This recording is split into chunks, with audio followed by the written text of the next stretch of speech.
தைரியம் என்று சொல்லப்பட்டிருக்கிறது. 1 John 5:14 says like this, and this is the confidence that we have in him.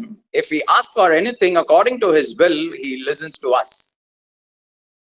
அப்படி சொன்னா ஆண்டவர் நம்ம ஜெபத்தை கேட்க வேண்டுமானால் நம்முடைய ஜெபம் ஆண்டவருடைய சித்தத்துக்கு உட்பட்டதாக, ஆண்டவருடைய விருப்பத்துக்கு, ஆண்டவருக்கு பிரியமானதா இருக்க வேண்டும் என்று ஆண்டவர் விரும்புகிறார். If God is to listen to our prayers, God wants that our prayer should be according to his will and is pleasing to him. நாம் பொதுவாக நம்முடைய ஜெபங்கள் எல்லாமே நம்முடைய மனதிலே எதை நாம் விரும்புகிறோமோ நம்முடைய விருப்பத்தை ஜெபமாக நாம் ஆண்டவரிடத்திலே தெரிவிக்கிறோம். Usually we are asking our heart's desires to our Lord in our prayers. நம்முடைய விருப்பங்களை ஆண்டவரிடத்தில் கேட்பதிலே ஒரு தவறும் இல்லை. Asking our desires is not a mistake. காரணம் நாம் ஆண்டவரிடத்தில் எதையுமே கேட்காமல் எதையுமே பெற்றுக்கொள்ள முடியாது. Because we are going to get nothing without asking God. எதையாக நாம் பெற்றுக்கொள்ள வேண்டுமானால் நாம் ஆண்டவரிடத்தில் நிச்சயமாய் கேட்க வேண்டும். If we want to get anything, surely we have to ask God. அதற்கு முன்பதாக ஆண்டவருடைய சமூகத்திலே காத்திருந்து இது தேவனுடைய சித்தம் தானா என்று சொல்லி அறிந்து கொள்வது நல்லது. Before that, we have to wait upon the Lord and know that whether it is the will of God. இன்றைக்கு நம்முடைய வாழ்க்கையிலே அநேக நேரங்களிலே நம்முடைய அநேக விதமான காரியங்களிலே நாம் தேவ சித்தத்தை கேட்டு அறிந்து கொள்ளாதபடி நாமவே அநேக காரியங்களை செய்து அதற்கு பின்பாக பல வருஷங்களாக கண்ணீர் வடிக்கிறதை கூட நாம் பார்க்கிறோம். In our life, we are not seeking the will of God and praying according to our own will, and we are entering into problem for lives. நாம் படிக்கும் போது, நாம் வேலைக்கு போகும்போது, ஒரு வீடு கட்டும் போது, ஒரு வியாபாரத்தை செய்யும் போது, எந்த காரியமானாலும் நம்முடைய வாழ்க்கையிலே ஒரு பிரயாணத்தை தொடங்கும் போது, திரும்பி வரும்போது எல்லாவற்றையும் தேவ சித்தத்தை கேட்டு தேவ சித்தத்தை அறிந்து நாம் செயல்படுவது நமக்கு அது ஆசீர்வாதமாக இருக்கும்.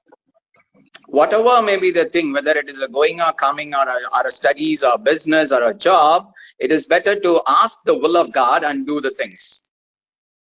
ஆனால் அதே நேரத்திலே நாம் நிறைய நேரங்களிலே நாம் அதற்கு பதிலாக தேவ சித்தத்தை நாடுவதற்கு பதிலாக நம்முடைய ஜெபங்கள் அநேக நேரங்களிலே தவறான ஜெபங்களை நாம் ஜெபிக்கிறோம். Instead of asking the will of God, many times we are making our wrong prayer to God.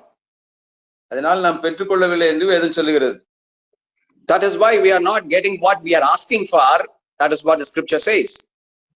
யாக்கோபு எழுதின நிருபம் 4ஆம் அதிகாரம் 3ஆம் வசனம் இப்படி சொல்லுகிறது, நீங்கள் விண்ணப்பம் பண்ணியும் உங்கள் இச்சைகளை நிறைவேற்றும்படியாக செலவழிக்க வேண்டும் என்று தகாத விதமாய் விண்ணப்பம் பண்ணுகிறபடியினால் பெற்றுக்கொள்ளாமல் இருக்கிறீர்கள் என்று சொல்லப்பட்டிருக்கிறது. Because James 4:3 says like this, you ask for something but do not get it because you ask for it for a wrong reason, for your own pleasure.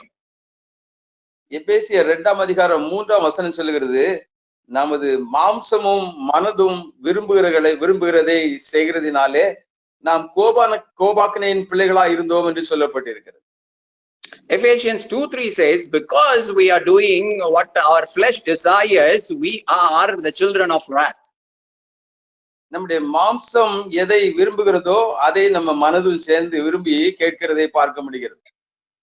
We are seeing whatever flesh desires, our senses also desires. நம்முடைய மாம்சத்திலே நன்மையானவைகள் ஒன்றுமே இல்லை என்று சொல்லி நாம் முதலாவது அறிந்திருக்க வேண்டும். We should first know that there is no good thing in our flesh. இந்த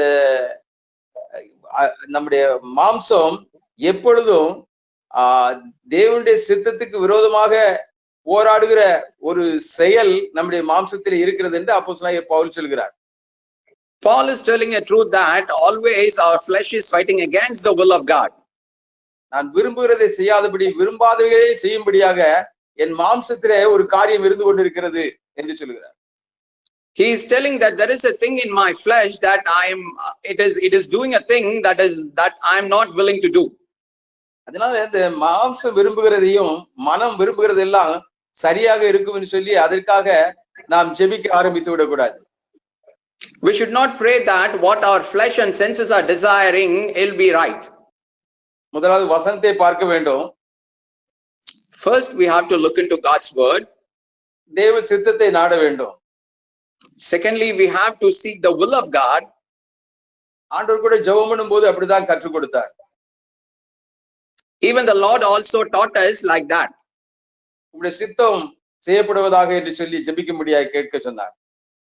He asked us to seek the will of God.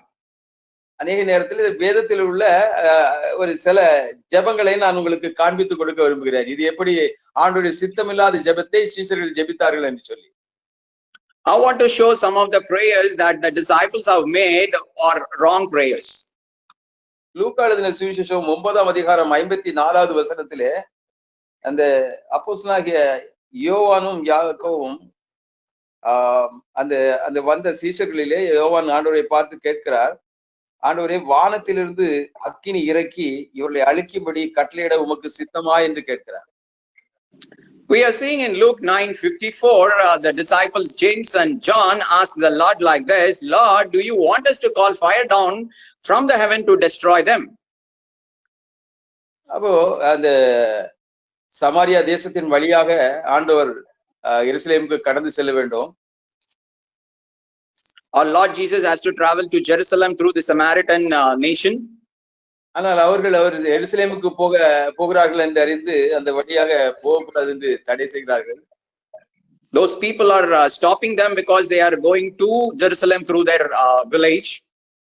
அதனால ஆண்டவரை பார்த்து, ஆண்டவரே இந்த ஜனங்கள் நம்மளை தடுக்கிறாங்க, நமக்கு விரோதமா வராங்க, அதனால இவங்க மேல அக்கினியை போட்டு அழிப்பதுக்கு உமக்கு சித்தமா என்று சொல்லி கேட்கிறார்கள். That is why the disciples are asking, these people are obstructing us, whether you are willing to call fire down from the heaven to destroy them. ஆண்டவர்களுக்கு நல்ல அருமையா என் சித்தத்தை நீங்க தெரிந்து கொண்டு ஜெபிக்கிறீங்கன்னு சொல்லி அழிப்பதற்கு ஒப்பு கொடுக்கவில்லை. அதுக்கு பதிலாக அவளை திருத்துகிறதை பார்க்க முடிகிறது. Because he has not given to their will, because you are perfectly doing my will, so he rebuked them. லூக்கா 9ஆம் அதிகாரம் 56ஆம் வசனத்துல ஆண்டவர் அவர்களுக்கு சொல்கிறார், மனுஷகுமாரன் மனுஷருடைய ஜீவனை அழிக்கிறதற்கு அல்ல ரட்சிப்பதற்கு வந்தார் என்று என்றார் என்று சொல்லப்பட்டிருக்கிறது.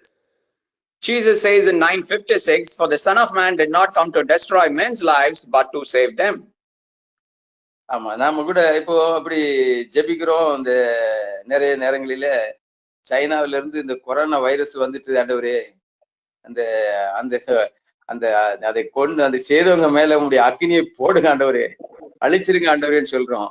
அந்த தீவிரவாதிகள் எல்லாம் இப்படி சுட்டு கொள்றாங்க, அவங்கள ஆண்டவரே சுட்டறீங்கப்பா அப்படின்லாம் நம்ம சில நேரங்களில் ஜெபம் பண்றோம்.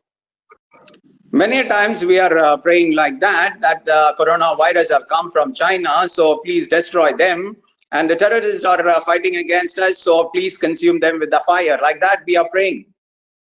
அந்த ஜெபம் ஆண்டவருக்கு பிரியமா இருக்குமா, ஆண்டவருடைய சித்தமா இருக்குமான்னு சொல்லி நமக்கு இன்னும் சரியா புரியல. நமக்கு we are not so assured of that whether these prayers will please our God. ஆண்டவர் நிச்சயமாக அவர்களுடைய மனம் திரும்புதலுக்காக ஜெபிக்கும்படியாகத்தான் நம்முடைய இதயத்தை மாற்ற வேண்டும்.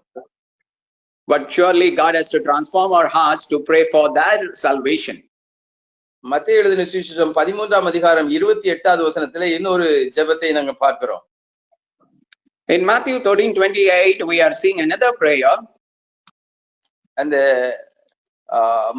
மத்தேயு 13ஆம் அதிகாரம் 28வது வசனத்தை நான் உங்களுக்கு வாசிக்கிறேன். அதற்கு அவன், சத்ரு அதை செய்தான் என்றார். அப்பொழுது வேலைக்காரர், நாங்கள் போய் அவைகளை பிடுங்கி போட உமக்கு சித்தமா என்று கேட்டார்கள். In Matthew 13:28, he told them, an enemy did this. The servants asked them, do you want us to go and pull them out? ஆண்டவராய் இயேசு கிறிஸ்து ஒரு அருமையான ஓமையை சீஷர்களுக்கு சொல்லுகிறதை பார்க்க முடிகிறது. Here we are seeing Jesus Christ is telling a beautiful parable to his disciples. அவர் ஒரு விதைக்கிறவருடைய ஓமையை சொல்லுகிறார். He is teaching a parable of a sower. ஒரு எஜமான் ஒரு நல்ல விதையை விதைக்கிறான். ஆனால் அதற்குள்ளாக களைகள் வளர்ந்து வருகிறது சேர்ந்து. அப்போ வேலைக்காரர்கள் பார்க்கிறாங்க, நீங்க நல்ல விதையை விதைத்தீங்களே, களை வளர்ந்து வருகிறதே ஏன் என்று கேட்கிறாங்க. Here he explains the parable of the sower. The owner is sowing good seeds in his field, but the servants are asking, where then did these weeds come from? அப்போ ஆண்டவர் சொல்றாரு, அவங்ககிட்ட ஆண்டவர்கிட்ட கேட்கிறாங்க, அப்போ அந்த களைகளை எல்லாம் நாங்க பிடிங்கிடட்டுமா, அது உமக்கு சித்தமா என்று கேட்கிறாங்க வேலைக்காரர்கள். They are asking, the servants are asking him, do you want us to go and pull them out? ஆண்டவர்களே, நல்லதுப்பா, களையை பிடிங்கன்னு சொல்லல, இல்ல இருக்கட்டும், களையை நீங்க பிடுங்க வேண்டாம், அது உங்க வேலை இல்லைன்னு சொல்றாரு ஆண்டவர். But he answered, no need to pull all the weeds, let it grow along with the good plants. களையை பிடுங்கிறதுக்கு வேற ஆள் வச்சிருக்கிறேன். I have kept some other people to pull out the weeds. உங்களுக்கு நான் வேற வேலையை தந்திருக்கிறேன். But I have given some other job for you. ஆமா, வேலைக்காரருடைய வேலை விதைக்கிற வேலையும் அறுக்கிற வேலையும் தான் ஆண்டவர் வைத்திருக்கிறார். The servant's job is only for sowing and reaping. இன்னைக்கு அதை விட்டுட்டு நாம நிறைய நேரத்துல களைகளை பிடுங்கிறதுக்கு முயற்சி பண்ணுகிறோம். Instead, we are trying to pull out all the weeds. அநேகரை திருத்தணும்னு நினைச்சு அநேக நேரத்துல காயப்படுத்திடுறோம். In order to turn away from the sins, we are many times we are destroying them or wounding them. நிறைய பேரை கரெக்ட் பண்ணணும்னு நினைக்கிறோம், ஆனா அதுக்கு பதிலாக அவங்க காயப்படுத்திடுறோம். Yeah, many times we want to correct them, instead we are wounding them. ஆனா actually அது நம்ம வேலை இல்ல. நம்ம வேலை நம்ம விதைக்கிற வேலை, சுவிசேஷத்தை அறிவிக்கிற வேலையும் தேவனுடைய ராஜ்யத்துக்குள்ளாய் கொண்டு வருகிற வேலையும் தான் ஆண்டவர் நமக்கு தந்திருக்கிறார். But actually, that is not our job. Our job is to sow and reap. We have to bring them into the kingdom of God. விளைந்து கிடக்கிறதை அறுவடை செய்வதற்கு தான் ஆண்டவர் நம்மை ஆயத்தப்படுத்தி இருக்கிறார். அதுக்கு தான் ஆள் இல்லைன்னு சொல்லி தேடிட்டு இருக்கிறார். God has prepared us for the reaping or the harvesting the grown up crops. இப்ப நீங்க ஒரு உதாரணமா எடுத்துக்கிடுங்களேன். இப்போ நம்ம தமிழ்நாட்டுல வடகிழக்கு மாவட்டங்களில பயங்கரமான மழை பெய்து விவசாயங்கள் எல்லாம் நெல் பயிர் எல்லாம் அழிந்து போனதே பார்த்தோம் நம்ம டிவில எல்லாம். In the northeastern districts of Tamil Nadu, there is a great rain and so many crops have been destroyed. இப்ப அதை பார்த்துட்டு அதுக்கு நிவாரணம் கொடுக்கிறவங்க எல்லாம் பார்த்துட்டு ஐயோ, இந்த விளைஞ்சு கிடக்கிற நிலத்துக்குள்ள ரொம்ப களை முளைச்சிருக்காருன்னு சொல்லி பரிதாபப்பட்டா அது எப்படி இருக்கும்? If the people who are coming for giving a compensation are saying that if there are a lot of weeds in the fields, how it will be? அந்த வேலைக்காரர்களாகிய நம்முடைய மனம் எப்படி இருக்க வேண்டும்? ஐயோ, விளைச்சல் அழிந்து போய் கொண்டிருக்கிறதே, அறுவடைக்கு ஆள் இல்லாதபடி அழிந்து கொண்டிருக்கிறதே என்று சொல்லி அப்படித்தான் நம்முடைய இருதயம் கலங்கி இருக்க வேண்டும். How our hearts should be longing, how these grown up crops are getting wasted instead of having thinking of the weeds in the field. அந்த நேரத்துல அவர்கிட்ட போய், நீங்க என்னங்கயா, நீங்க சரியான வடிகாலை உண்டாக்கவில்லையே, நீங்க தண்ணி போறதுக்கு வழியை உண்டாக்காதனால இப்படி உங்க விவசாயம் எல்லாம் அழிந்து போயிட்டு என்று அவங்கள திருத்தி கொண்டு இருக்கிறதுக்கு அது நேரம் அல்ல. அது It is not the time to correct them that you have not made the drainage properly. அவர்களுக்கு அந்த அறுவடையை சரியாய் பாதுகாத்து எடுப்பதற்காகத்தான் அந்த அறுவடையாளர்களாகிய நம்மை வேலைக்காரர்களாய் கர்த்தர் வைத்திருக்கிறார். In order to get the good harvest, God has kept as a good servants for harvesting the crops. இன்னொரு ஜெபத்தை நான் உங்களுக்கு காண்பிக்க விரும்புகிறேன். மத்தேயு எழுதின சுவிசேஷம் 17ஆம் அதிகாரம் 4ஆம் வசனத்துல பேதுரு ஆண்டவராய் இயேசு கிறிஸ்துவை நோக்கி ஜெபிக்கிற ஒரு ஜெபத்தை நாம் இங்கே பார்க்கிறோம். I want to show one more wrong prayer in Matthew 17:4. Here we are seeing prayer. Apostle Peter prays like this. மத்தேயு 17ஆம் அதிகாரம் 4ஆம் வசனத்திலே பேதுரு இயேசுவை நோக்கி, ஆண்டவரே, நாம் இங்கே இருப்பது நல்லது, உமக்கு சித்தமானால் இங்கே உமக்கு ஒரு கூடாரமும் ஏலியாவுக்கு ஒரு கூடாரமும் மோசேக்கு ஒரு கூடாரத்தை இங்க போட்டுட்டு மலையில உட்கார்ந்துருவோம்னு சொல்லி கேட்கிறாரு. Here Peter is asking like this. Peter told Jesus, Lord, it's good that we are here. If you want, I'll set up 3 shelters, one for you, one for Moses, and one for Elijah. ஆமா, மேல இப்ப அந்த மருருவ மலையிலே ஆண்டவரோடு கூட தங்கிட்டா ரொம்ப சௌரியமாய் ரொம்ப ஆசீர்வாதமா இருக்கும், ரொம்ப சந்தோஷமா இருக்கும்னு சொல்லி அங்கே கூடாரம் போடலாம்னு சொல்லி உமக்கு சித்தமானவரேன்னு கேட்கிறாரு. Peter is thinking it will be very comfortable and good if you settle in the Mount Transfiguration along with our Lord Jesus, whether it is willing for you. நம் கடந்த வாரங்களில் எல்லாம் நாம் வந்து தைரியமாக ஆபத்தான ஜெபங்களை ஜெபிக்க வேண்டும் என்று சொல்லி அப்படி ஜெபிக்கிறதுக்கு எங்களுக்கு உதவி செய்யும் சொல்லி ஒரு மாத காலமாக நாம் ஜெபித்தோம். For our last 1 month, we have been praying to our Lord that give us the help to pray the dangerous prayers in our lives. அது ஆபத்தான ஜெபத்தை ஜெபிக்கிறது என்ன அர்த்தம்னா சௌரியமான இடத்தை விட்டுட்டு ஆபத்தான இடத்துக்கு எங்களை கொண்டு போகும் ஆண்டவரே என்று ஜெபித்தோம். What's the meaning of praying the dangerous prayers is take away from the comfort zone and go to dangerous places. That's the meaning of it. காரணம் நிறைய ஜனங்கள் ஆபத்துல சிக்கி இருக்கிறவர்களை விடுவிக்கும்படியாக கொஞ்சம் ஆட்களை ஆண்டவர் தேடிக்கொண்டு இருக்கிறார். Because the God is seeking people to deliver the people who are in bondages and difficult situations. இப்பொழுது அந்த மலைக்கு கீழே அடிவாரத்திலே சந்திரரோகியுடைய தகப்பன் கதறி கொண்டிருக்கிறான் தன்னுடைய மகனுடைய விடுதலைக்காக. And the foot of the mount, the father of the guy who is suffering from convulsion is praying to God. ஆனால் பேதுரு ஆண்டவரிடத்தை கேட்கிறான், நம்ம இங்க இருக்கிறது உமக்கு சித்தமா ஆண்டவரே என்று சொல்லி. But Peter is asking the Lord whether it is willing for you to stay here at the Mount of Transfiguration. ஜனங்கள் வேதனையிலும் வியாதியிலும் பாவத்திலும் அழிந்து கொண்டிருக்கிறாங்க. People are destroying in the pains and suffering and troubles. சாபங்களிலும் உபத்திரவங்களிலும் கட்டப்பட்டவர்களா இருந்து கொண்டிருக்கிறாங்க. They are bound in curses and problems and troubles. ஆனால் பேதுரு சௌரியமான இடத்திலே கூடாரத்தை போட்டு இருக்க வேண்டும் என்று அது உமக்கு சித்தமா என்று ஆண்டவரிடத்தில் கேட்கிறார். But Peter is asking for the will of God to stay in the comfort zone. நிச்சயமாக ஆண்டவர் சமூகத்துல இன்றைக்கு நாம் அப்படி ஆண்டவரே நாங்க சௌரியமான இடத்துல உட்கார்ந்துக்கிறோம் ஆண்டவரே என்று சொன்னா ஆண்டவர் நம்மை பார்த்து என்ன சொல்லுவார்? In our life also, if we are asking God, we want a comfort zone, what God will think about us? நம்முடைய ஜெபம் ஆண்டவருடைய சமூகத்துல கடந்த வாரத்திலே ஜெபித்த ஜெபங்கள் எல்லாம் ஆண்டவருக்கு ரொம்ப பிரியமா இருந்திருக்கும். All the prayers we have made in the last weeks will be pleasing to him. ஆமா, நிச்சயமாக ஆண்டவர் அதிலே ரொம்ப பிரியப்பட்டிருப்பாரு. ஆனா அதற்காக நாம் முயற்சி எடுத்திருக்க வேண்டும். God might have been happy with those prayers, but we might have made efforts to that.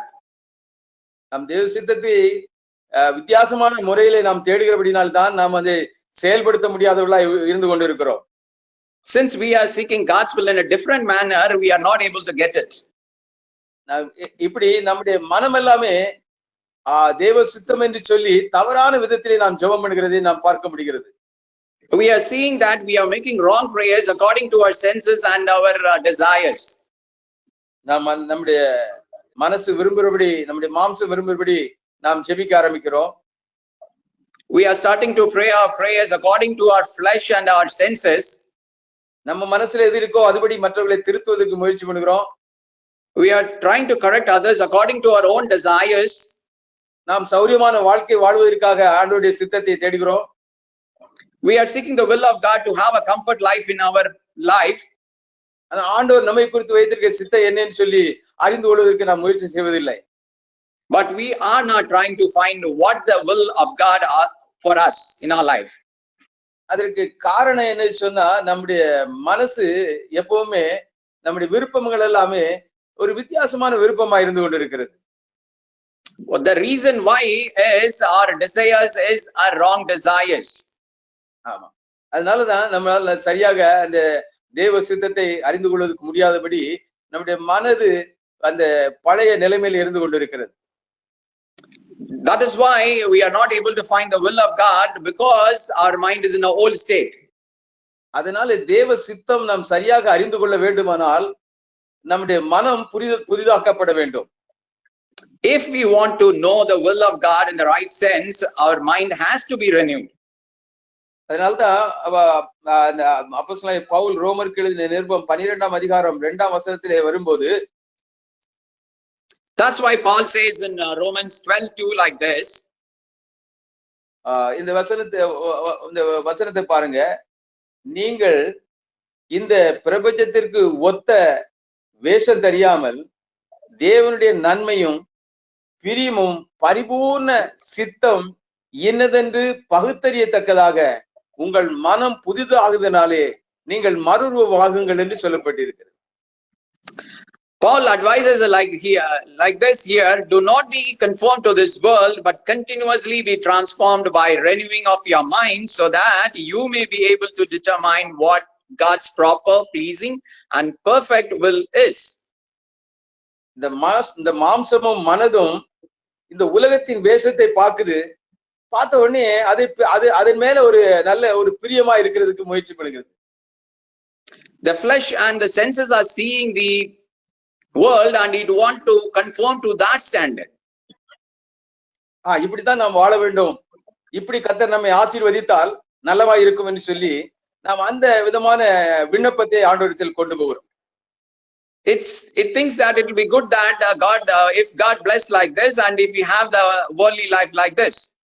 ஆனா ஆண்டவர் விரும்புகிறார் இப்படி இல்ல, இந்த மனம் முற்றிலும் மறுரூபமாகி விட வேண்டும், மாறிவிட வேண்டும் என்று சொல்லி அது தேவனுடைய சித்தத்தை அறியும்படியாக இது மறுரூபமாகப்பட வேண்டும் என்று ஆண்டவர் விரும்புகிறார். But God wants our mind has to be renewed to know the will of God.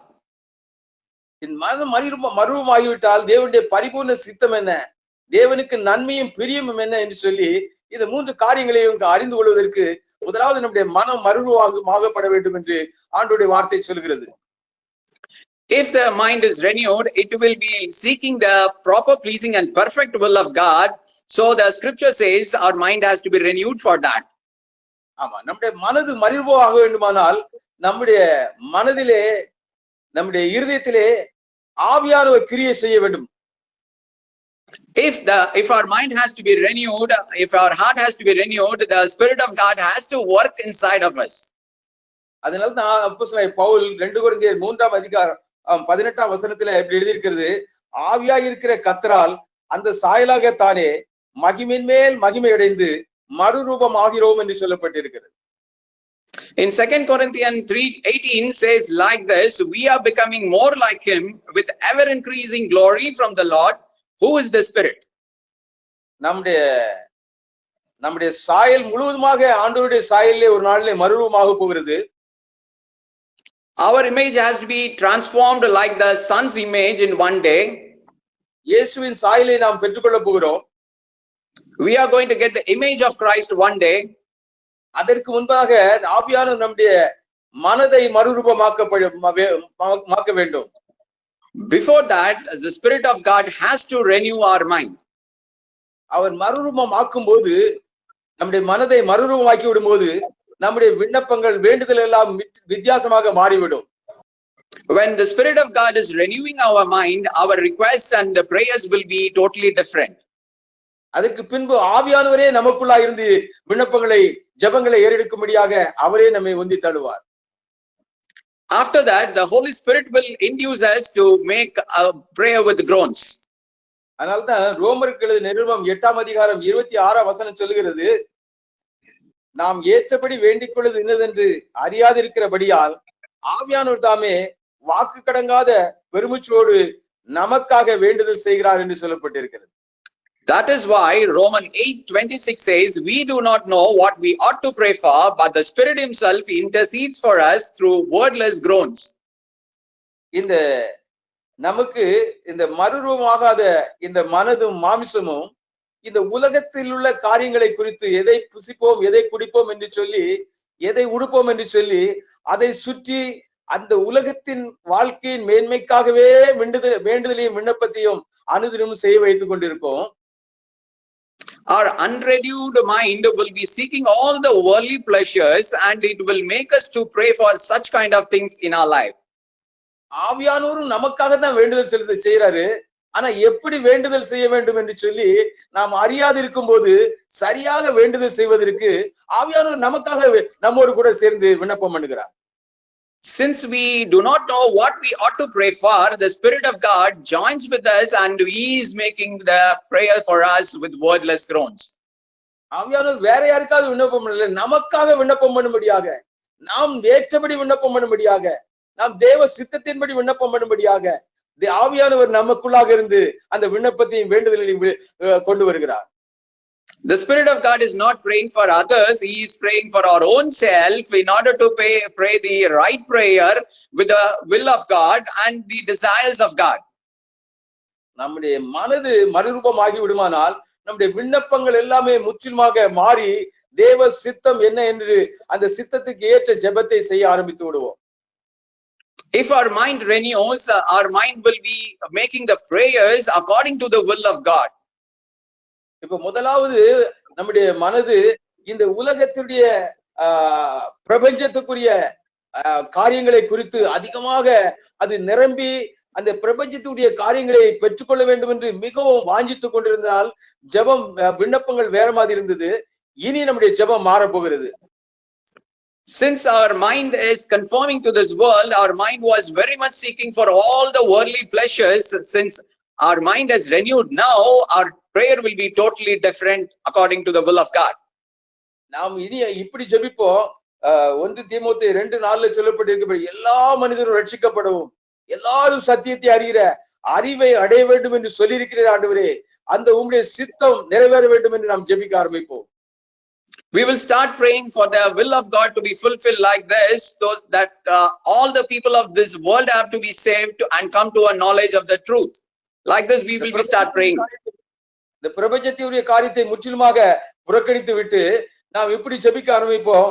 1 தெசலோனிக்கேயர் 4:3 சொல்லியிருக்கிறபடி பரிசுத்தம் இல்லாதபடி ஒருவனும் தேவனை தரிசிப்பதில் என்று சொல்லியிருக்கிறீர் ஆண்டவரே. நாம் பரிசுத்தம் உள்ளவராய் இருக்க வேண்டும் என்பதே தேவனுடைய சித்தமாய் இருக்கிறது என்று சொல்லியிருக்கிறீரே. என் வாழ்க்கையில அப்படிப்பட்ட பரிசுத்தம் வேண்டும் என்று சொல்லி உம்முடைய சித்தம் என் வாழ்க்கையில் நிறைவேறட்டும் என்று ஜெபிக்க ஆரம்பிப்போம். Keeping away all the worldly things, our mind will be seeking God's will, and we will be praying like that. I have to be longing for the holiness in my life, because as 1 Thessalonians 4:3 says, it is God's will that you should be sanctified. அப்போஸ்தலன் யோவான் அவருடைய மனம் மறுரூபமாவதற்கு முன்பதாக தேவ சித்தம் சமாரிய மக்களை அழிப்பதென்று நினைத்து ஜெபித்தான். Apostle John prayed like that before knowing the will of God will be destroying the people of Samaria. மனம் மாறின பின்பு, மனம் மறுரூபமாக்கப்பட்ட பின்பு அவருடைய ஜெபத்தை பாருங்க. 1 யோவான் 3:16 சொல்கிறது, அவர் நமக்காக தம்முடைய ஜீவனை கொடுத்ததினாலே அன்பு இன்னதென்று அறிந்திருக்கிறோம், ஆகையால் நாமும் சகோதரர்களுக்காக ஜீவனை கொடுப்பதற்கு கடனாளிகளாய் இருக்கிறோம் என்று சொல்கிறார். After the renewal of his mind, he prays like that, since God has given his own life for us, we are also ought to give our own life for our brethren. அதே போல அப்போஸ்தலனாகிய பவுல் ஆண்டவரிடத்தில் நாம் இந்த மலையிலே கூடாரம் போட்டு இருப்பது நல்லது என்று சொன்னார். ஆனால் அதற்கு பின்பதாக அவருடைய அந்த பெந்தேகோஸ்தே அனுபவத்துக்கு பின்பதாக அவருடைய வாழ்க்கையுடைய மறுரூபத்தை நீங்கள் பார்க்க வேண்டுமானால் அப்போஸ்தலர் நடபடிகள் 5ஆம் அதிகாரத்திலே நான் ஒரு வசனத்தை வாசிக்கிறேன். அவருடைய நாமத்திற்காக தாங்கள் அவமானப்படுவதற்கும் பாத்திரராக எண்ணப்பட்டதினால் சந்தோஷமாய் ஆலோசனை சங்கத்தை விட்டு புறப்பட்டு வந்தார்கள் என்று சொல்லப்பட்டிருக்கிறது. We are seeing that Peter was asking differently before his transformation of his mind, but after he got transformed, he is praying differently. For the namesake of God, we are ready to accept their shame, and they were happily coming out of the Sanhedrin after getting some problems from those people. அப்போஸ்தலரை வரவழைத்து அடித்து இயேசுவின் நாமத்தை குறித்து பேசக்கூடாது என்று கட்டளையிட்டு அவர்களை விடுதலையாக்கினார்கள் என்று சொல்லப்பட்டிருக்கிறது. The scripture says they have beaten the people and they have warned them not to preach about the name of Jesus to them, to the people. இப்ப அப்போஸ்தலர் பவுல் அந்த சௌரியமான வாழ்க்கையில அடிகளையும் அவமானத்தையும் கூட சந்தோஷமா ஏற்றுக்கொள்கிற ஒரு மறுரூபமாக்கப்பட்ட மனதை இதிலே வெளிப்படுத்தி காண்பிக்கப்படுகிறது. Here Paul reveals a renewed mind by accepting all the sufferings for the sake of the name of Christ Jesus. இதான் நம்முடைய வாழ்க்கையிலே மனம் மறுரூபமாகும் போது நம்முடைய ஜெபங்கள், நம்முடைய விண்ணப்பங்கள், நம்முடைய வாழ்க்கை எல்லாமே மாறுதலாகி ஆண்டவருடைய சித்தத்துக்கு நேராக ஜெபிக்க ஆரம்பித்து விடுவோம். This is what will happen after the renewal of our mind. Our life will be totally towards the will of God, and we will be praying according to the will of God. உம்முடைய சித்தம் பரலோகத்திலே செய்யப்படுவது போல இந்த பூமியிலேயும் என்னுடைய வாழ்க்கையிலும் எங்க சபையிலும் செய்யப்பட வேண்டும் என்று ஜெபிக்க ஆரம்பித்து விடுவோம். We will be starting praying that let thy will be done as it is heaven in our life and in this world. நாம் களைகளை பிடுங்கி கொண்டிருக்க மாட்டோம். We will not be plucking out the weeds in our life. நாம் விதைக்கிறவர்களாய் மாறி விடுவோம். We will be the sowers. அறுக்கிறவர்களாய் மாறி விடுவோம். We will become the harvesters. விளைநிலங்களை தாரும் என்று கேட்க ஆரம்பித்து விடுவோம். We will be asking the fields for the harvest. மந்தையை பெருக பண்ணுவது போல மனுஷரை பெருக பண்ணுவேன் என்று சொல்லி எங்களுக்கு ஆத்துமக்களை தாரும் என்று ஜெபிக்க ஆரம்பித்து விடுவோம். We will start praying for these souls as you have said you will increase the flocks. நம்முடைய வாழ்க்கையில இருக்கிற எல்லா காரியங்களையும் களைகளையும் பிடுங்குவதற்கு பரிசுத்த ஆவியானவர் போதுமானவராக இருக்கிறார். The Holy Spirit is enough to pluck all the weeds and the unwanted things in our life. எங்க சபையிலே பரிசுத்த ஆவியானவரை ஊற்றுங்க ஆண்டவரே என்று ஜெபிக்கும் போது அவர் வரும்போது சகல சத்தியத்தை குறித்து அவர் பாவத்தை குறித்து நீதியை குறித்து நியாய தீர்ப்பை குறித்து கண்டித்து உணர்த்தி அவர் எல்லாவற்றையும் சரி செய்து கொள்வார். When we are praying to pour this Holy Spirit in our church, the Holy Spirit will take care of all the things in our church. Amen. Amen. அடுத்ததாக நம்முடைய மன விருப்பத்துக்கு பதிலாக தேவன் நம்முடைய இருதயத்திலே எப்படிப்பட்ட விருப்பத்தை கொண்டு வருகிறார் என்று பாருங்க. Next we will see that instead of our own desire, how God induces his own desire in our hearts. பிலிப்பியர் 2ஆம் அதிகாரம் 13ஆம் வசனத்திலே எப்படி சொல்லப்பட்டிருக்கிறது? ஏனெனில் Philippians 2:13 says like this, ஏனெனில் தேவனே தம்முடைய தயவுள்ள சித்தத்தின்படி விருப்பத்தையும் செய்யும் உங்களில் உண்டாக்குறவராய் இருக்கிறார் என்று சொல்லப்பட்டிருக்கிறது. It says, for it is God who is producing in you both the desires and the ability to do what pleases him. தேவனுக்கு நம்ம மேல ஒரு சித்தம் உண்டு, ஒரு தயவுள்ள சித்தம் உண்டு. அவரே அந்த சித்தத்தை செய்வதற்கு நம்முடைய இருதயத்தில் ஒரு விருப்பத்தை செய்கையை உண்டாக்குகிறார் என்று சொல்லப்பட்டிருக்கிறது. God is having a will in our life. For that, God who is producing in our heart the desires and the ability to do that. ஆண்டவராய் இயேசு கிறிஸ்து தம்முடைய ஊழியத்தை தொடங்குற உடனே பாவிகளுடைய இருதயத்தை ஒரு விருப்பத்தை உண்டாக்குறதை நான் ஒரு வசனத்தை உங்களுக்கு காண்பிக்க விரும்புகிறேன். When our Lord Jesus Christ started his ministry, he is inducing his own desire in the hearts of the wicked people and the sinners. இது உங்களுக்கு எல்லாத்துக்கும் தெரிஞ்ச வசனம். மத்தேயு எழுதின சுவிசேஷம் 4ஆம் அதிகாரம் 17ஆம் வசனத்தில மனம் திரும்புங்கள் பரலோகராஜ்யம் சமீபித்திருக்கிறது என்று சொல்லி பிரசங்கம் பண்ணினார். In Matthew 4:17, our Lord Jesus Christ preached, repent for the kingdom of heaven is at hand. அதுக்கு முன்பதாக பாவிகளுக்கு பரலோகராஜ்யம் வருமா பக்கத்துல என்று சொல்லி நினைத்து கூட பார்க்க முடியாத ஒரு நிலைமையா இருந்தது.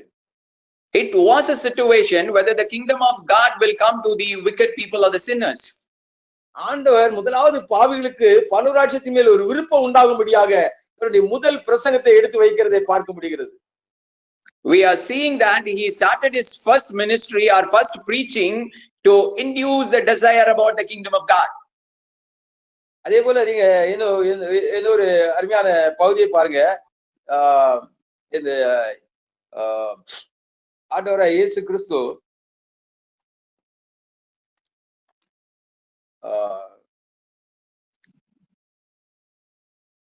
அந்த யோவான் எழுதின சுவிசேஷம் 5ஆம் வசனம் 5ஆம் அதிகாரம் 6ஆம் வசனத்துல ஆண்டவர் ஒரு வியாதியஸ்தனை தேடி செல்கிறதை பார்க்க முடிகிறது.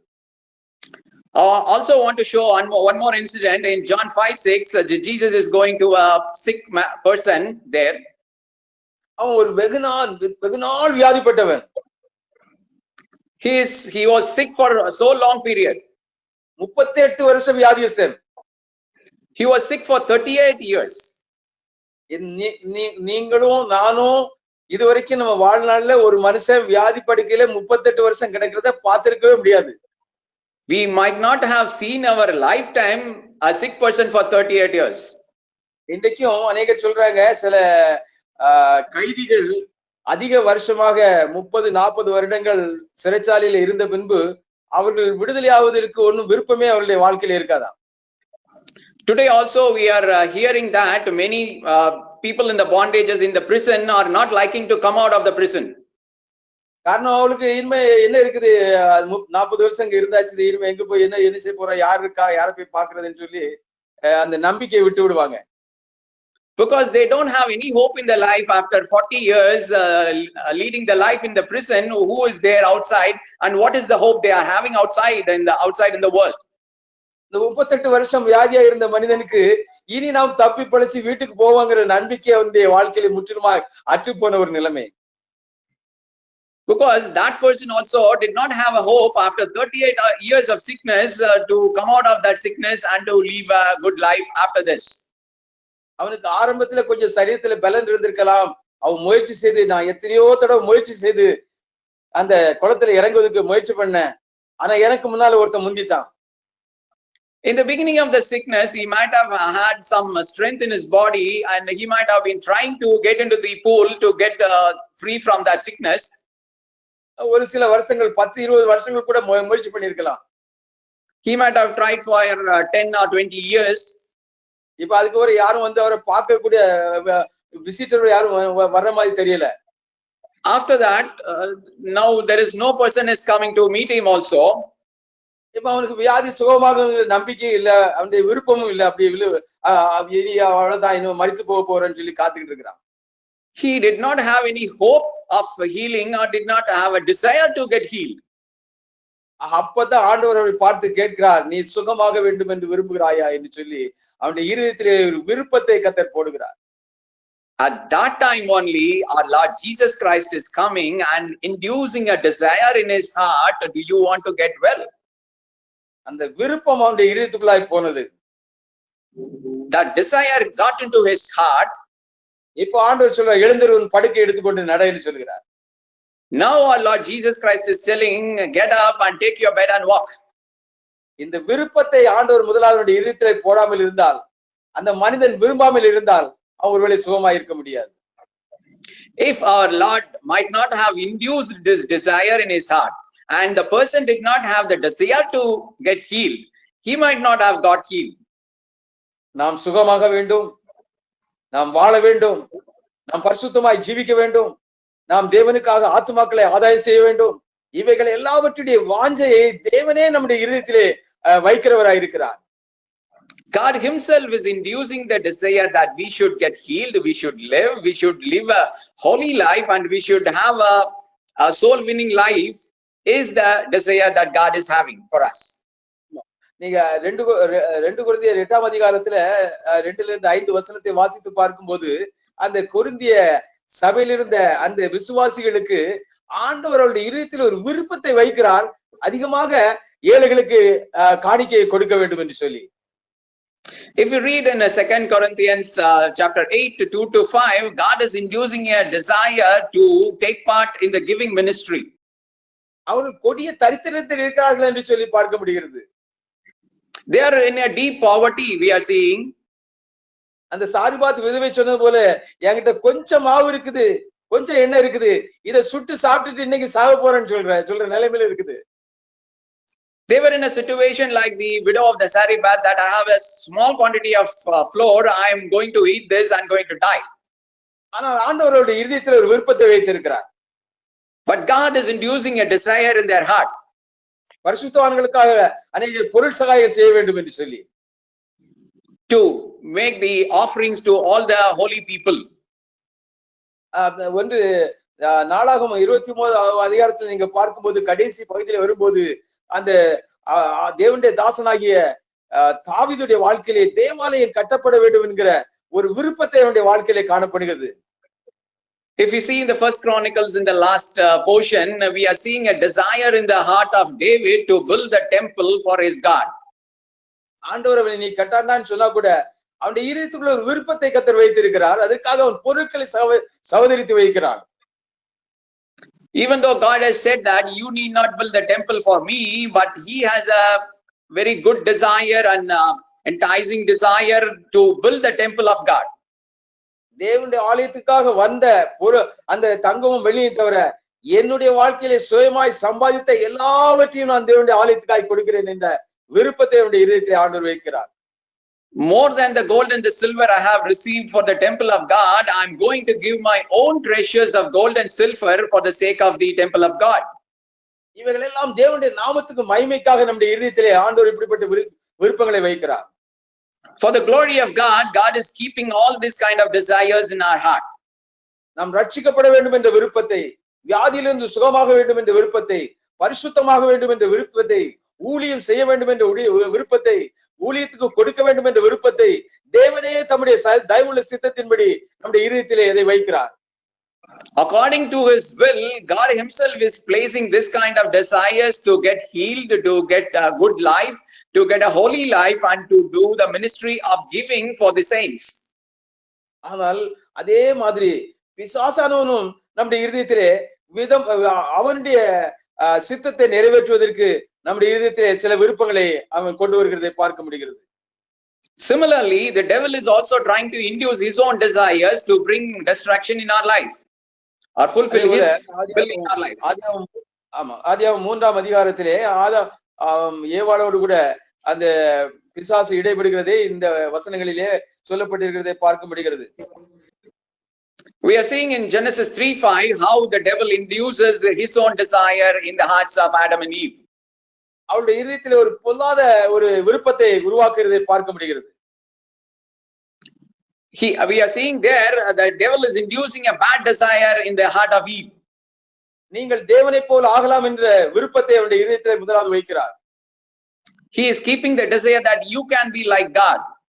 அதை பார்ப்பதற்கு, அதை கேட்பதற்கு ஏவாளுக்கு ரொம்ப பிரியமாக, ரொம்ப சந்தோஷமாக, நல்ல ஒரு அருமையான ஆலோசனையாக காணப்பட்டது. For hearing that advice to be like God and hear that, it was very pleasing for her. அந்த விருப்பம் இருதயத்துக்குள் வந்த மறு நிமிடத்திலே அவருடைய இதயத்திலே ஒரு இச்சை தொடங்க ஆரம்பித்ததை அடுத்த வசனத்திலே சொல்லப்பட்டிருக்கிறது.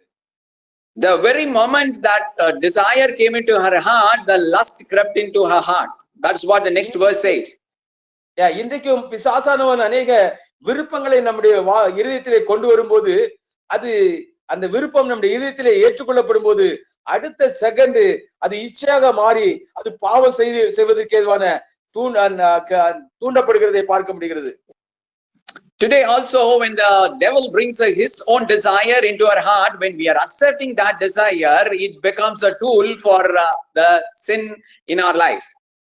அதனால்தான் அந்த நாம் இந்த வேத பகுதி இப்படி சொல்லுகிறது. யாக்கோபு எழுதின நிருபம் 1ஆம் அதிகாரம் 15ஆம் வசனம் சொல்லுகிறது, பின்பு இச்சையானது கற்பந்தரித்து பாவத்தை பிறப்பிக்கும், பாவம் பூரணமாகும் போது மரணத்தை பிறப்பிக்கும் என்று சொல்லப்பட்டிருக்கிறது. That is why James 1:15 says like this, then after desire has conceived, it gives birth to sin, and when it is full grown, gives birth to death. பிசாசு நம்முடைய இருதயத்திலே கொண்டு வருகிற விருப்பம் கடைசியிலே மரணத்தை கொண்டு வந்து நரகத்திலே தள்ளுவதற்காக தான் அந்த விருப்பத்தை நல்ல ஆலோசனை போல கொண்டு வருகிறதை பார்க்க முடிகிறது. We are seeing the desire that devil brings into our heart is for making us sin and destroying in the hell. ஆனால் ஆண்டவர் நம்முடைய இதயத்திலே, இயேசு நம்முடைய இதயத்திலே ஒரு விருப்பத்தை கொண்டு வருவாரானால் அது நம் வாழ்வதற்காக நித்தியமாய் வாழ்வதற்கான ஆலோசனையாக இருக்கும். If God is desiring to bring his own desire into our heart, it is for having an eternal life in our life. Amen. Hallelujah. அடுத்ததாக தேவ சித்தத்தை விரும்புவதனால் நம்முடைய வாழ்க்கையிலே வருகிற பலன்களை குறித்து பார்க்க போகிறோம். We are going to see what are the benefits of desiring God's will in our life. ஆண்டவராகிய இயேசு கிறிஸ்து மத்தேயு எழுதின சுவிசேஷம் 26ஆம் அதிகாரம் 36ஆம் வசனத்துல சொன்னாரு, ஆகிலும் என் சித்தத்தின்படி அல்ல உம் சித்தத்தின்படியே ஆக கடவுது என்று இயேசு கிறிஸ்து பிதாவின் சித்தத்துக்கு தம்மை ஒப்பு கொடுத்ததை பார்க்க முடிகிறது. We are seeing in Matthew 26:39, our Lord Jesus Christ is praying like this, yet not as I will, but as you will. ஆனால் அப்போஸ்தலர் அந்த ஏசாயா தீர்க்கதரிசி 53ஆம் அதிகாரத்தில் சொல்லப்பட்டிருக்கிறது, பிதாவோ அவரை நொறுக்க சித்தமானார் என்று சொல்லப்பட்டிருக்கிறது. But Isaiah 53 say that, but the Father God has desired to crush him. அவரை நொறுக்க அவர் பிதாவின் சித்தத்துக்கு ஒப்பு கொடுத்த போது தாங்க ஒண்ணாத வேதனையும் அவமானத்தின் நிந்தையும் சகிக்க வேண்டியதா இருந்தது. We are seeing that when he yielded to the will of God, he has to suffer a great suffering and troubles and pains in his life. ஆமா, அந்த வேதனையை சகித்தபடினாலே இந்த அவருடைய வாழ்க்கையிலே அந்த இயேசு கிறிஸ்துவின் நாமம் அந்த வேதனையை பிதாவின் சித்தத்துக்கு தன்னை ஒப்பு கொடுத்தபடினாலே எவ்வளவா அவருடைய நாமம் உயர்த்தப்பட்டது என்பதை பிலிப்பியர் எழுதிய நிருபம் 2ஆம் அதிகாரத்திலே சொல்லப்பட்டிருக்கிறதை பார்க்க முடிகிறது. Since he has accepted the will of God in his life and endured the pain, we are seeing that how much Jesus' name was exalted. இயேசு பிதாவின் சித்தத்துக்கு தன்னை ஒப்பு கொடுத்தபடினாலே இங்க வசனம் சொல்லுகிறது, ஆதலால் தேவன் எல்லாவற்றுக்கும் மேலாக அவரை உயர்த்தி இயேசுவின் நாமத்தில் வானோர் பூதலத்தோர் பூமியின் கீழானோருடைய முழங்கால் யாவும் முடங்கும்படிக்கும் பிதாவாகிய தேவனுக்கு மகிமையாக இயேசு கிறிஸ்து கர்த்தர் என்று நாவுகள் யாவும் அறிக்கை பண்ணும்படிக்கும் எல்லா நாமத்துக்கும் மேலான நாமத்தை அவருக்கு தந்தருளினார் என்று சொல்லப்பட்டிருக்கிறது. Since Jesus has yielded to the will of God, Philippians 2:9-11 says like that, therefore God exalted him to the highest place and gave him the name that is above every name, that at the name of Jesus every knee should bow in heaven and on earth and under earth, and every tongue acknowledge that Jesus Christ is Lord, to the glory of God the Father. அப்போஸ்தலனாகிய பவுல் அப்போஸ்தலர் நடவடிக்கைகள் 9ஆம் அதிகாரம் 6ஆம் வசனத்திலே ஆண்டவர் அவரை இயேசு கிறிஸ்துவனை மத்திய அந்த தமஸ்கு போற வழியிலே சந்தித்த போது அவன் விழுந்து கிடந்த போது எழும்பி அவன் சொன்னான், ஆண்டவரே நான் என்ன சித்தமாய் இருக்கிறீர் என்று ஆண்டவரிடத்தில் கேட்டான். When Paul was witnessed by the God, Lord Jesus Christ, he was trembling and astonished and asking, what do you want me to do? அதனால பவுல் அப்போஸ்தலனுடைய வாழ்க்கையை கர்த்தர் அப்படி ஒரு மாற்றினார். தேவனுடைய எல்லா உக்கிரானங்களின் ரகசியங்களுக்கு அவரை ஒரு அதிகாரியாக கர்த்தர் மாற்றினதை பார்க்க முடிகிறது. Because of that, he has accepted God's will in his life. We are seeing that he has converted Paul into a steward of the mysteries of God. 1 கொரிந்தியர் 4ஆம் அதிகாரம் 1ஆம் வசனம் சொல்கிறது, இப்படியாக எந்த மனுஷனும் எங்களை கிறிஸ்துவின் ஊழியக்காரர் என்றும் தேவனுடைய ரகசியங்களின் உக்கிரானக்காரன் என்று எண்ணிக்கொள்ளுங்கள் என்று சொல்கிறார். In 1 Corinthians 4:1, he say like, let a man so consider us as the servants of Christ and stewards of mysteries of God. இந்த வேத புத்தகத்திலே தேவனுடைய ரகசியங்களை அதிகமாக சபைக்கு வெளிப்படுத்தின ஒரே ஒரு தேவ மனிதன் அப்போஸ்தலனாகிய பவுல் தான். In the scriptures, the one man who revealed the mysteries of God to the church is Paul himself. அநேக தேவ ரகசியங்களை சபைக்கு வெளிப்படுத்தி காண்பித்தார். He revealed many mysteries of God to the church. 18 விதமான ரகசியங்களை அவர் வெளிப்படுத்தியிருக்கார் என்று சொல்லப்பட்டிருக்கிறது. It is told that he has revealed 18 kinds of mysteries to the church. நம்முடைய இதயமெல்லாம் சந்தோஷப்படும்படியாக அநேக தேவ ரகசியங்களையும் ஆண்டவர் நமக்காக வைத்திருக்கிற காரியங்களையும் அப்போஸ்தலனாகிய பவுல் வெளிப்படுத்தி காட்டுவதை பார்க்க முடிகிறது. In order that our heart will be filled with the joy, we are seeing that through Paul, God has revealed many mysteries to us. தேவனுடைய எல்லா பொக்கிஷங்கள் ரகசியமாய் வைக்கப்பட்டிருந்த நமக்காக ஆயத்தம் பண்ணப்பட்டிருந்த அநேக ரகசியங்களை அறிந்து சபைக்கு வெளிப்படுத்தின ஒரு பிரதான ஒரு அப்போஸ்தலனாக ஆண்டவர் இந்த அப்போஸ்தலனாகிய பவுலை உபயோகப்படுத்தினதை பார்க்க முடிகிறது. He was a great apostle used by God to reveal the great treasures that was made in the hidden places that has been revealed to the church. காரணம் என்ன? ஆண்டவரே நான் என்ன செய்ய சித்தமாய் இருக்கிறேன். Why? Because he asked God, what do you want to do? அதே போல தாவீதுடைய வாழ்க்கையில நீங்க பார்க்கும்போது Similarly, if you see the life of David, 22-23 வசனங்களிலே எப்படி பார்க்கிறோம், அவன் சந்ததியிலே தேவன் தமது வாக்குத்தத்தத்தின்படியே இஸ்ரவேலுக்கு இரட்சகராக இயேசுவை எழும்ப பண்ணினார் என்று சொல்லப்பட்டிருக்கிறது. Similarly, we are seeing in the life of David, when he accepted or yielded to the will of God, we are seeing in Acts 13:22-23 like this, from this man's seed, according to the promise, God raised up for Israel as Savior, that is Jesus. அதனால்தான் அந்த வசனம் சொல்லுது, ஈசாயின் குமாரனாகிய தாவீது என் இருதயத்துக்கு ஏற்றவனாய் கண்டேன், அவன் எனக்கு சித்தமானவைகள் எல்லாம் செய்வான் என்று சொல்லி தேவன் அவனை குறித்து சாட்சி கொடுத்தது மாத்திரமல்ல, இயேசுவை அவனுடைய சந்ததியிலே எழும்ப பண்ணினார்.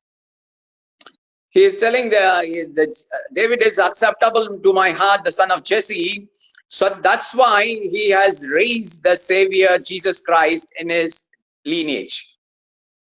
இந்த புதிய ஏற்பாடுடைய ஆரம்பத்திலே மத்தேயு எழுதின சுவிசேஷம் 1ஆம் அதிகாரம் 1ஆம் வசனத்திலே இயேசு கிறிஸ்துவை பற்றி சொல்லும்போது தாவீதின் குமாரனாகிய இயேசு என்று சொல்லப்படும்படியான வாக்கியத்தை ஆண்டவர் அந்த தாவீதுக்கு கொடுத்தார். காரணம், தேவனுக்கு சித்தமானவைகளை எல்லாம் செய்த தாவீது என்று சொல்லப்பட்டிருக்கிறது. God has given a great privilege to David that our Lord Jesus Christ was called as the son of David in Matthew 1:1. இன்றைக்கு நமக்கு நம்முடைய வாழ்க்கையிலே நாம் ஆண்டவருடைய சித்தத்தை செய்வோமானால், இந்த வசனம் சொல்லுகிறது, மார்க் எழுதின சுவிசேஷம் 3ஆம் அதிகாரம் 35ஆம் வசனம் சொல்லுகிறது, தேவனுடைய சித்தத்தின்படி செய்கிறவன் எவனோ அவனே எனக்கு சகோதரனும் எனக்கு சகோதரியும் எனக்கு தாயுமா இருக்கிறார் என்று சொல்லப்பட்டிருக்கிறதை பார்க்க முடிகிறது. Today in our life, if we do the will of God, Mark 3:35 says like this, whoever does God's will is my brother and sister and mother. இன்றைக்கு தேவ சித்தத்துக்காக தேவனுடைய விருப்பத்தின்படி வாழ, அதன்படி ஜெபிக்க, அதன்படி ஊழியம் செய்ய நாம் செய்யும் போது அவர்களை பார்த்து தேவன் தம்முடைய பிள்ளைகள் என்று சொல்கிறார், தேவன் தம்முடைய சகோதரன் சொல்கிறார், சகோதரிகள் சொல்கிறார், தாய் என்று சொல்கிறார், அவருடைய சொந்த ஜனம் என்று சொல்கிறார். Today, when we are committing to the will of God, God is telling that whoever does God's will is my own brother and sister and mother. நாம் அவருடைய பிள்ளைகளாக, அவருடைய சொந்தமாக இருக்கும்படியாக ஆண்டவர் நம்மை தெரிந்து கொள்வதற்கு நாமும் ஆண்டவருடைய சித்தம் செய்வதாக ஆண்டவருடைய சமூகத்தை பார்த்து, ஆண்டவரே உங்க சித்தம் எங்க வாழ்க்கையில செய்யப்படட்டும் என்று சொல்லி ஆண்டவருடைய சமூகத்துல நாம் ஜெபிக்க போறோம். ஆண்டவரே, எங்களுக்கு அநேக நேரங்களிலே எங்களுக்கு நாங்க எப்படி உம்முடைய சித்தத்தை அறிய வேண்டும், எப்படி உம்முடைய சித்தத்தை செய்ய வேண்டும், எப்படி நாங்கள் ஜெபிக்க வேண்டும், எப்படி நாங்க வாழ வேண்டும் என்று சொல்லி எங்களுக்கு தெரியல. ஆண்டவரே, எங்களுக்கு நீங்க சொல்லித்தாங்க. நீங்க எவ்வளவு பெரிய திட்டத்தை எங்களுக்காக வைத்திருக்கீங்க. இந்த உலகம் முழுவதும் மற்ற ஜனங்களை விட எங்களை பார்த்து நீதான் என் சகோதரன், நீதான் என் மகா, நீதான் என் மக, நீதான் என்னுடைய ஜனம் என்று சொல்லி எங்களை அவ்வளவு நேசிக்கும்படியாக ஆண்டவரே நாங்களும் உம்முடைய சித்தத்தை செய்கிறவர்களாக மாத்திரமல்ல, உம்முடைய சித்தத்தை செய்து தேவ ராஜ்யத்திலே சேர்வதற்கு எங்களுக்கு உதவி செய்ய வேண்டும் என்று சொல்லி சகோதரன் ஜெபிக்க போறாங்க.